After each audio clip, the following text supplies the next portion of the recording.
And welcome to the Fahad Hussain YouTube channel and also welcome to the linear algebra course math behind artificial intelligence पे हम linear algebra पढ़ रहे हैं। वो तमाम topics जो कि मशीन लर्निंग, डीप लर्निंग या डेटा साइंटिस्ट के लिए इंपॉर्टेंट होते हैं, वो तमाम इस कंप्लीट प्लेलिस्ट पर डिस्कस किए जा रहे हैं। इस सेशन पर हम अपने डिस्टेंस मेजर्स के पार्ट 2 में मौजूद हैं और जानेंगे कि उन 9 डिस्टेंस फार्मूले में से मजीद 3 क्या हैं। मैनहट्टन, मिन्कोशी एंड चेबिशेव, इन तीनों डिस्टेंस फार्मूले को हम जानेंगे। लिहाजा वीडियो फर्दर स्टार्ट करने से बताता चलूँ कि इससे रिलेटेड प्रीवियसली जो हमारी वीडियो है जिसमें हमने यूक्लिडियन, कोसाइन और हैमिंग जाना, वो बेहद अहम है। लिहाजा वो देखने के लिए आप मेरे यूट्यूब चैनल पर आएंगे और आने के बाद फहद हुसैन CS से आप मुझे सर्च कर सकते हैं। ये मेरा यूट्यूब चैनल है। इसमें आने के बाद आप इसके प्लेलिस्ट पर जाओगे और डिफरेंट डिसिप्लिन की वीडियोस यहाँ पे सेपरेट प्लेलिस्ट के साथ मौजूद है। विद ईज आप इन्हें वॉच कर सकते हैं। इसके अलावा इन वीडियोज़ में इस्तेमाल होने वाले content related material which mean PPT, slide, code या जो भी चीज़ें मैं सेशंस पे यूज़ कर रहा होता हूँ वो फ्रीली अवेलेबल है मेरे ब्लॉग fahadhusaincs.blogspot.com पे, जहाँ पर आने के बाद आप वो तमाम चीज़ें डाउनलोड कर सकते हैं।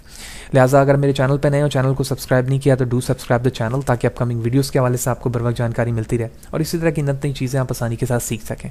साथ ही साथ आप मेरे ब्लॉग fahadhusaincs.blogspot.com पे भी मुझे फॉलो कर सकते हैं, ताकि जब भी यहाँ पर कोई चीज़ अपलोड की जाए आपको बर वक्त इन्फॉर्मेशन मिलती रहे। तो चलें जी, लास्ट सेशन पर हमने 3 चीज़ों को जान लिया था। मैनहट्टन से हम स्टार्ट करेंगे कि हमारे पास 4th डिस्टेंस मेजर्स मैनहट्टन क्या है।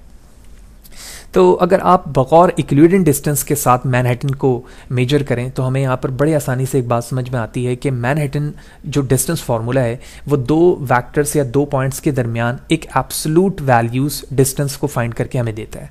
हाउ, फॉर एग्जांपल इस वक्त मैं 2 पॉइंट्स पे मौजूद हूँ, तो यकीनी तौर पे अगर मैं इस कोऑर्डिनेट सिस्टम के बेस पर इसे मैं x1 एंड y1 कहता हूँ, तो ये सेकंड वेक्टर हमारे पास x2 एंड y2 हो जाएगा।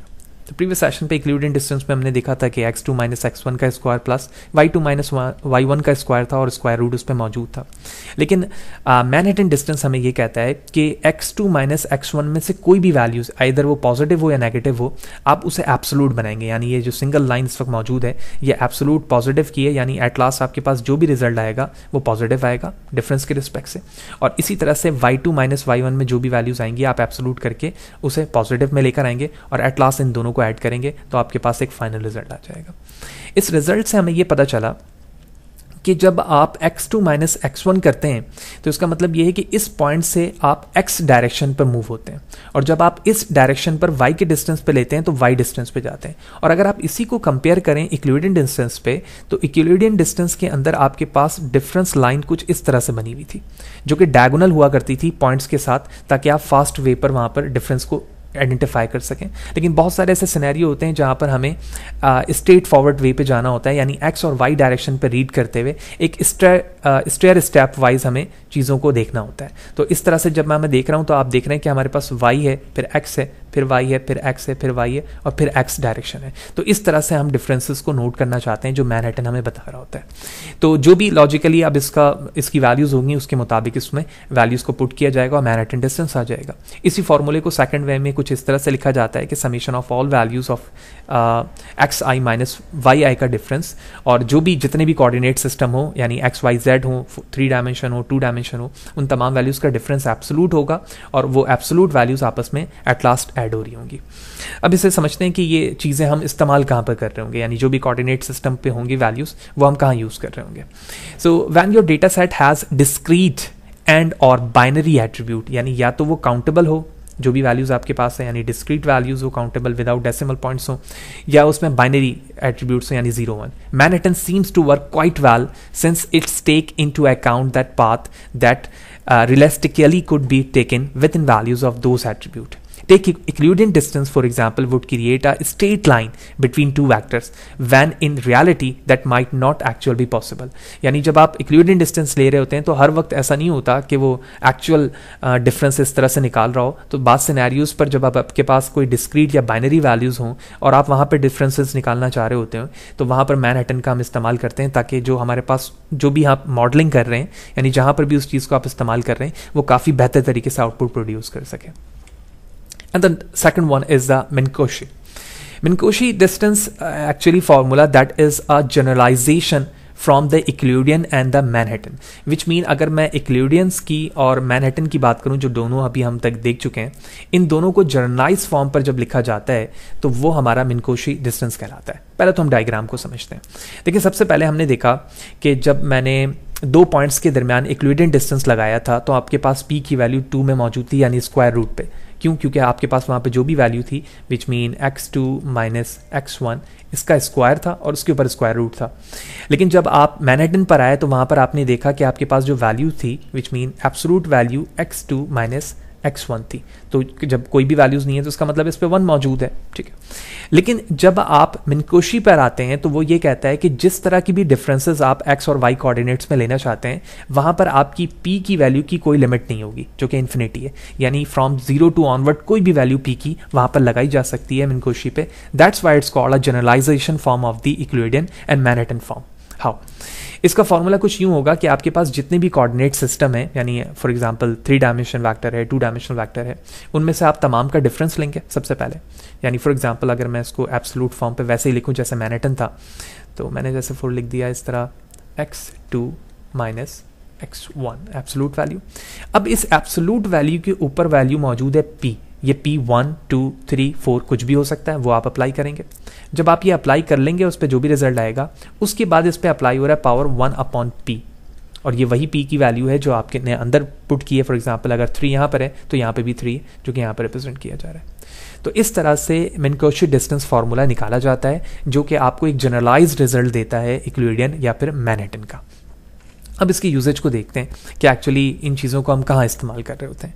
So the upside to P is possibility to iterate over it and find the distance measure that work best for the your use case, which mean जो भी problem आपने ली हुई है, जिस problem पे भी आप मिनकोशी का इस्तेमाल कर रहे हैं, जो आपके सिस्टम है या वर्क यूज़र केस है या यूज़ केस है, वहाँ पर आप अपनी पॉसिबिलिटी P की वैल्यू को डिफरेंट इस्तेमाल करके देखते हैं कि what will be the optimal result according to the your requirement. It allow you to huge amount of the flexibility over your distance metrics, which can be a huge benefit if you are closely familiar with a P and many distance measure. यानी जो भी आप अपने matrix के respect से जो P की value दे रहे होते हैं उसके बेस पर आपको एक ह्यूज बेनिफिट मिल रहा होता है, स्पेशली उस वक्त जब आप अपने P से ज़्यादा फेमिलर होते हैं। यानी जो भी प्रोबेबिलिटी की वैल्यूज़ हैं या एक्चुअल P की वैल्यू है उससे जितने आप अच्छे फेमिलर होते हैं उतना ही आपको ये ह्यूज बेनिफिट दे रहा होता है एज कम्पेयर टू दूसरे जितने भी डिस्टेंस मेजर आपके पास मौजूद होते हैं। तो ये कुछ बेसिक आइडिया था मिनकोशी डिस्टेंस का, उसके फॉर्मूले का, और आपके पास अब जो भी कोऑर्डिनेट्स वैल्यूज़ होंगी आप उसमें पुट करेंगे और उसका फॉर्मूले में पुट करने के बाद एट लास्ट आपका आंसर होगा। And the last one for this session is Chebyshev distance. Chebyshev distance क्या है, सबसे पहले लॉजिकली समझते हैं कि ये क्या है पैराग्राफिक फॉर्म पर, फिर एक प्रॉब्लम भी मौजूद है, उसके आंसर को भी डिस्कस करेंगे। So the Chebyshev distance calculation commonly known as the maximum matrix. That is a very important concept in this. In mathematics, measure distance between 2 points as the maximum difference over any of their axis values. In 2D grid, for instance, if we have 2 points x1 and y1, x2 and y2, the Chebyshev distance between is max of the values y2 minus y1, x2 minus x1. Which means जिस तरह से अभी आपने Euclidean distance देखा previous session पर, या इस session पर हमने मैनहट्टन देखा, मिनकोशी देखा, वहाँ पर हम डिफरेंसेस तो निकाल रहे हैं, लेकिन हमने यहाँ कहीं पे भी ये नहीं कहा कि इसमें से मैक्सिमम वैल्यू x की आ रही है या y के डिफरेंस की आ रही है। लेकिन चेबीशेव ये कहता है कि अगर आपके पास 2 डायमेंशनल या 3 डायमेंशनल वेक्टर में इसमें कोई भी वैल्यू है तो उनमें जो मैक्सिमम वैल्यू आएगी ना डिफरेंसेस की, हम सिर्फ उसी को ही कंसीडर करेंगे। अगर मैं कोऑर्डिनेट सिस्टम दोबारा रिपीट करूँ तो यहाँ पर इसकी value x1 and similarly y1 हो सकती है, इसी तरह से यहाँ पर x2 एंड y2 हो सकती है। तो डिफरेंस का फॉर्मूला हमारे पास x2 माइनस x1 हो सकता है, y2 माइनस y1 हो सकता है। तो जो x1 और x2 का डिफरेंस होगा और y2 और y1 का डिफरेंस होगा, उनमें जो मैक्सिमम वैल्यूज होगी हम उसी को ही चेबीशेव डिस्टेंस में कंसिडर करेंगे और उसी को अपना आंसर एज्यूम करेंगे। Let's see the example. 2 coordinates है हमारे पास 0 3 एंड 7 6, यानी x1 x2 y1 and y2। इन दोनों के दरमियान डिफरेंसेस आप निकालें तो अगर आप इन दोनों के दरमियान डिफरेंस देखें तो इसकी एक वैल्यूज आ रही है, यानी x2 माइनस x1 का मतलब है 7 माइनस 0, और y के डिफरेंस को देखें तो 6 माइनस 3, तो 6 माइनस 3 का मतलब है यहाँ पर आंसर आपके पास 3 आ गया, लेकिन यहाँ पर आंसर जो आपके पास आएगा वो आएगा 7। तो इस 7 और 3 में जो मैक्सिमम वैल्यू है वो 7 है, तो इस लिहाज से चेबीशेव का जो आंसर होगा वो हमारे पास 7 होगा, और इस तरह से ये आंसर हमारे पास 7 आ रहा है। तो इस तरह से हमने इस सेशन पे देखा कि 3 मैनहट्टन, मिन्कोशी और चेबीशेव क्या है। लास्ट में हम चेबीशेव के कुछ यूजेज भी देख लेते हैं कि कहाँ इस्तेमाल होता है।